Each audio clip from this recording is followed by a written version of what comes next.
जब भी घर का फाउंडेशन का काम कंप्लीट हो जाता है तो उसके बाद लोगों के दिमाग में यह सवाल आता है कि जो प्लिंथ बीम होता है उसके नीचे हमें ब्रिक वर्क करना चाहिए या नहीं। तो आज के वीडियो में हम एकदम आसान भाषा में समझने की कोशिश करेंगे कि आपको प्लिंथ बीम के नीचे ब्रिक वर्क करना चाहिए या नहीं। तो अगर आप लोग इस चैनल पे नए आए हो दोस्तों, तो चैनल को पहली चीज तो सब्सक्राइब कर दीजिए और वीडियो पसंद आने पर इसे लाइक जरूर कीजिए। पहले तो जानते हैं प्लिंथ बीम के बारे में। प्लिंथ बीम जो होता है उसके ऊपर जो वॉल का लोड होता है उसे इवनली डिस्ट्रीब्यूट करने का काम करता है फाउंडेशन की तरफ, और तो और जो कॉलम्स होते हैं उन्हें भी कनेक्ट करने का काम ये प्लिंथ बीम करता है। और अगर हम बात करते हैं कभी कभी सेटलमेंट की वजह से क्रैक्स भी डेवलप होते हैं तो उन्हें भी रोकने का काम ये प्लिंथ बीम करता है। और भी इसकी एक विशेषता होती है कि ये डैम्पनेस से भी आपके घर का प्रोटेक्शन करता है। तो ये कुछ खासियत होती है आपके प्लिंथ बीम के साथ। अगर हम बात करते हैं, आपने बहुत जगह पर देखा होगा कि प्लिंथ बीम के नीचे ब्रिक वर्क किया जाता है। तो अब इसका सबसे मेन रीजन ये हो जाता है कि कुछ जगह पर जगह समान नहीं होती, तो इस वजह से एक या फिर दो ब्रिक के लेयर जो है उन्हें दिया जाता है। परंतु उससे ज्यादा जब ब्रिक वर्क हो जाता है, ऐसे वक्त में आप ये समझ लीजिए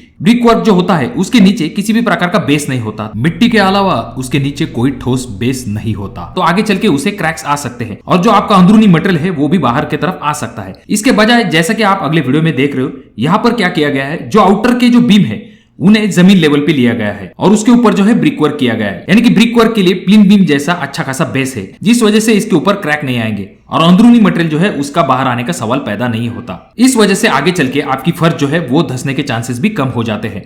याद रखिए, अगर आपका बीम और जो जमीन लेवल है इन दोनों के बीच में अगर आगे चल के गैप रह जाता है, ऐसे वक्त में पानी की वजह से या फिर सॉइल सेटलमेंट की वजह से आपका जो मटेरियल है वो बाहर की तरफ आ जाता है, ऐसे वक्त में आपकी जो प्लिंथ लेवल है वो धंस सकती है। और यहाँ पर जब भी हम आउटर के सभी बीम जो है उन्हें जमीन लेवल पे ले लेते हैं और उसके ऊपर ब्रिक वर्क करते हैं, ऐसे वक्त में एक बॉक्स कंप्लीट हो जाता है, यानी कि अंदरूनी मटेरियल बाहर जाने का कोई संबंध नहीं आता। तो यह चीज तो आपको समझ में आ गई। और अगर हम बात करते हैं अंदरूनी बीम की, तो अंदरूनी बीम अगर आपके प्लिंथ लेवल को है यानी कि थोड़े से ऊंचे है, तो ऐसे वक्त में उसके नीचे ब्रिक वर्क करने की आवश्यकता नहीं होती। हालांकि एक लेयर जो है ब्रिक की दी जाती है, जो कि कास्टिंग करते समय लेवल आने के लिए दी जाती है। बीच के जो बीम होते हैं उनके नीचे ब्रिक वर्क करने की कोई आवश्यकता नहीं होती, क्योंकि ऑलरेडी उसके नीचे आपका फिलिंग मटेरियल होता है। परंतु कुछ जगह पर आपने देखा होगा कि जो बीच के बीम होते हैं उन्हें भी जमीन लेवल पे लिया जाता है। हालांकि कुछ जगह पर सॉइल बहुत ही ज्यादा नादान होती है, उस जगह पर अंदरूनी बीम को भी जमीन लेवल पे लिया जाता है और उसके ऊपर जो है ब्रिक वर्क किया जाता है। उससे छोटे छोटे सेक्शन बन जाते हैं। जब इतना अच्छा बॉक्स कंप्लीट हो जाता है, ऐसे वक्त में कोई चांस नहीं आता कि अंदरूनी मटेरियल जो है वो बाहर की तरफ जाए, जिससे कि आगे चल के आपका जो पीसीसी है उसमें सेटलमेंट होने के चांसेस भी कम हो जाते हैं। तो ये एक चीज निकल के सामने आती है। तो ये चीज आपको खास करके ध्यान में रखनी है कि जो कोई भी आपके आउटर के बीम होंगे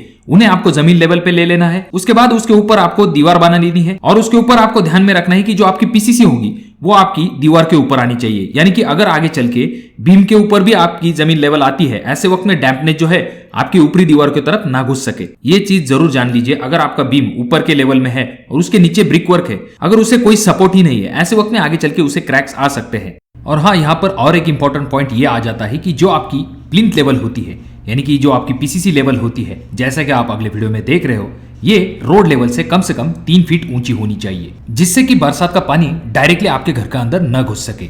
फिर भी अगर आपके दिमाग में कोई डाउट्स है तो कमेंट बॉक्स में कमेंट जरूर कीजिए। और हाँ, अभी तक आपने चैनल को सब्सक्राइब नहीं किया दोस्तों, तो कैसे चलेगा, चैनल को जरूर सब्सक्राइब कर दीजिए और वीडियो पसंद आने पर इसे लाइक जरूर कीजिए। तो मैं मिलूंगा आपको अगले वीडियो में, तब तक के लिए धन्यवाद।